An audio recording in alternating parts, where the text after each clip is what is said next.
وقف ترمیم قانون 2025 کے خلاف بھارت بھر میں کامیاب بتی گل احتجاج۔ مسلم پرسنل لا بورڈ کی اپیل پر پرجوش شرکت، ملی اتحاد کا غیر معمولی مظاہرہ۔ وقف ترمیم قانون 2025 کے خلاف پروٹیسٹ کے لیے مسلم پرسنل لا بورڈ کی اپیل پر بھارت کے مختلف مقامات پر عوام بالخصوص مسلمانوں نے کامیابی کے ساتھ بتی گل پروٹیسٹ کا اہتمام کیا۔ مسلم پرسنل لا بورڈ نے پارلیمنٹ کے منظورہ اس قانون کے خلاف ایک منفرد پروٹیسٹ کی اپیل کی تھی، جس پر مسلم اکثریتی علاقوں میں جوش و خروش کے ساتھ عمل کیا گیا۔ عوام نے پروٹیسٹ میں حصہ لیتے ہوئے نئے وقف قانون کے خلاف اپنے جذبات کا اظہار کیا۔ پرانی دہلی میں جامع مسجد کا علاقہ بتی گل احتجاج کے دوران مکمل طور پر تاریک ہو گیا تھا۔ جماعت اسلامیہ کے ہیڈ کوارٹر پر بھی بتی گل احتجاج کا اہتمام کیا گیا۔ اجمیر کی درگاہ حضرت خواجہ معین الدین چشتی رحمۃ اللہ علیہ کے احاطے اور آس پاس کے علاقوں میں بھی کامیابی کے ساتھ بتی گل پروٹیسٹ درج کیا گیا۔ ملک کے تمام درگاہوں، مساجد، دینی اور ملی تنظیموں کے دفتر اور مسلم بستیوں میں مسلم پرسنل لا بورڈ کی اپیل پر لبیک کہتے ہوئے روشنیاں گل کر دی گئی اور ملی اتحاد کا ثبوت دیا گیا۔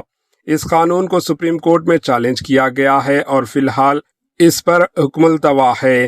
سپریم کورٹ میں اوائل میں اس قانون کے خلاف درخواستوں پر اہم سماعت کرنے والی ہے۔ قومی دارالحکومت دہلی، ممبئی، لکھنؤ، حیدرآباد، بنگلور، بھوپال، سری نگر، چنئی اور دوسرے شہروں سے بتی گل پروٹیسٹ کی کامیابی کی اطلاعات مل رہی ہے۔ بیرسٹر اویسی صدر مجلس نے بھی اپنی رہائش گاہ پر بتی گل کرتے ہوئے احتجاج میں حصہ لیا۔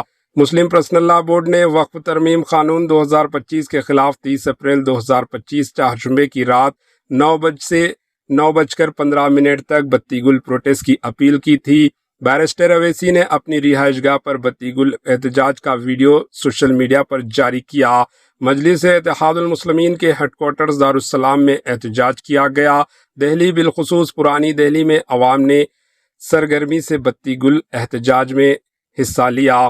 لوگوں کو دہلی کے شاہین باغ میں بتی گل پروٹیسٹ میں حصہ لیتے ہوئے دیکھا گیا۔ سوشل میڈیا پر کئی شہروں سے بتی گل احتجاج کی تصاویر اور ویڈیوز جاری کی گئی۔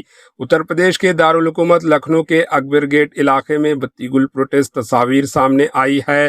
اس احتجاج کے بارے میں اظہار خیال کرتے ہوئے بیرسٹر اویسی نے کہا کہ پروٹیسٹ بے انتہا کامیاب رہا اور اسے کامیاب بنانے کے لیے عوام کا شکریہ ادا کرتا ہوں۔